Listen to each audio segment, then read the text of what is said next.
Welcome back to my channel. I am Christy Vann with VANNtastic Finances, and I teach velocity banking.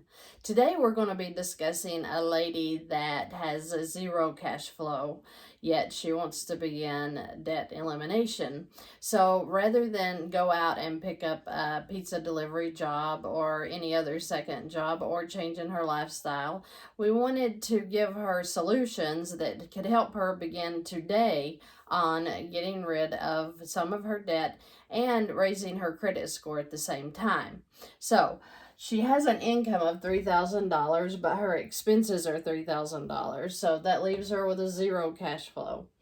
She has a credit card that has a $10,000 balance on it already. So it's to its limit with a $400 a month payment.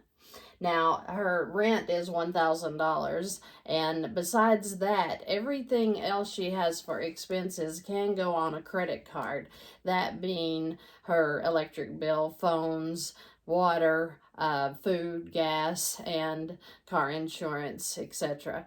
So anything that can go on a credit card, she is going to put it on it during this debt elimination of this $10,000. So the first thing that I suggested she do is, since she has a $10,000 balance, she will bring her income and transfer it into this line of credit instead of to her bank. So as soon as she gets paid, she will have to leave the $1,000 for her rent in the bank, because credit cards cannot be used to pay rent and mortgages usually, unless you go through specific programs like Plastique, something like that. And then the other $2,000 can go directly into this line of credit. Well, one thing that you will notice immediately, the balance on that credit card comes down. Well, what does that do to your interest, and what does that do to your credit score? Everyone knows that if you want to raise your credit score very quickly, you have to put money into those credit card balances and get them down. Every time you take down a balance, your credit score goes up, right?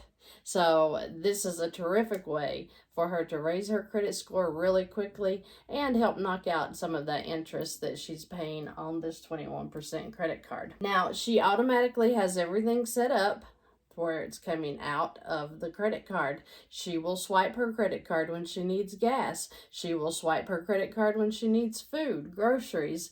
If she has subscriptions, anything that can come off of a credit card is going to come off of this one while she works on it. So when her balance comes down to $8,000, of course she's going to have $2,000 in expenses coming out. Well, not necessarily, because when she started using the credit card in this manner, guess what happened? That $400 payment went away. So what does that mean? What does that make this balance do? What happens to the credit card balance when you are satisfying this $400 a month by just putting in your income? So since she satisfied that, then her expenses to come out now will only be $1,600, because the $400 stays in there.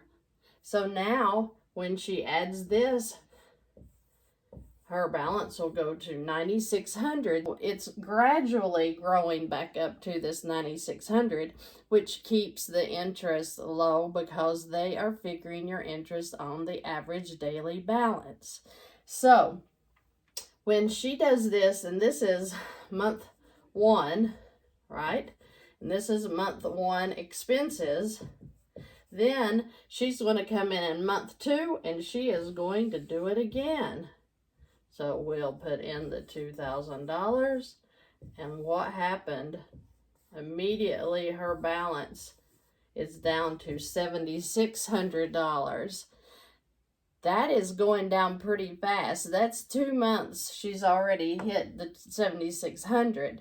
Now, yes, in her second month, those expenses are going to start coming back out again, right? But remember, this $400 is gone. Now this satisfies that payment, and she will only have the $1,600 that she needs for her expenses, okay? So if we have the $7,600, then we add back in her $1,600 expenses that she will have for month 2. Then she is back up to $9,200. So do you see how now she has a little bit of money to work with, because her balance is at $9,200 in the second month. So beginning her 3rd month, she will do it again. So here comes her income, $2,000. Immediately taking her balance down to $7,200. And there's her low balance again. So on one day, she could have the average daily balance at $7,200. That's going to look great on her credit report, better than the $10,000 that she's had it standing at for about 2 years now, and she's paying all of this interest, right? So we'll do it again. Her expenses will go back in again.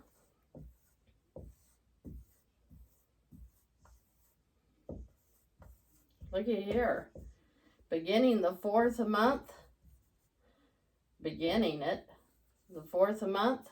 she will have an $8,800 balance.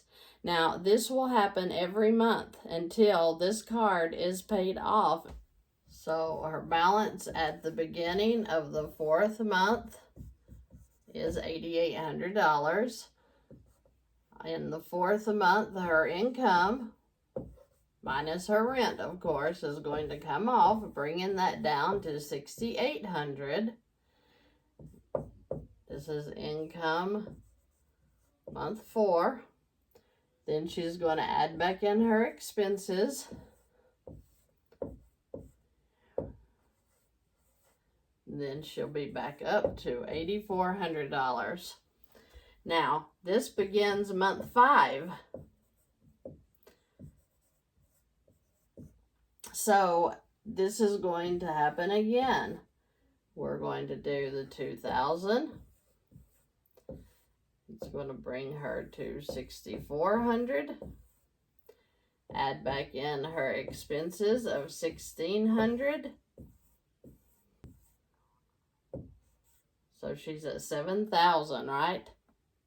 I am not a mathematician. It takes me a minute, so I have to add. Anyhow, so when she's at the $7,000 balance, this gives her $3,000 that she now has sitting in her credit card in the event she has a flat tire. In the event, you know, she wants a haircut and she needs $100. This is an emergency fund or a savings fund, or just something to have in the event that you need money at any given time. Life happens, so we need money, and when it's sitting in a credit card like this, you don't have it just sitting in a bank doing nothing. But as she continues to put her income in, and this continues to bring this down $400 at a time, because this now is her cash flow.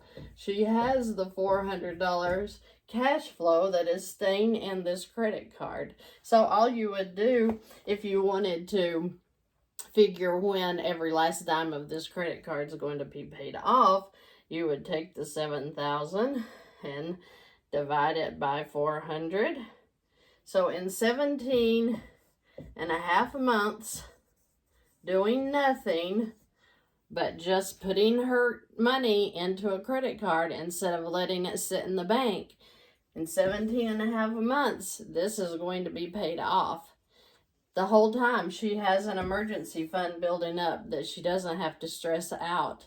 She's keeping all of her cash flow. It's going into this card. It's not just being thrown somewhere where she can't access it.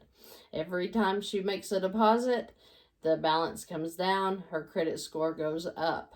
Then she can work on any other debt that she may have. Now, this is an example of how you too can quickly bring down your debt. Even though you may not think you have any cash flow, you might have cash flow, you just weren't aware. But remember, when you take your income and you transfer it into a credit card, you satisfy that payment. So whatever that payment was on your card is now cash flow in your card, and it will grow every month.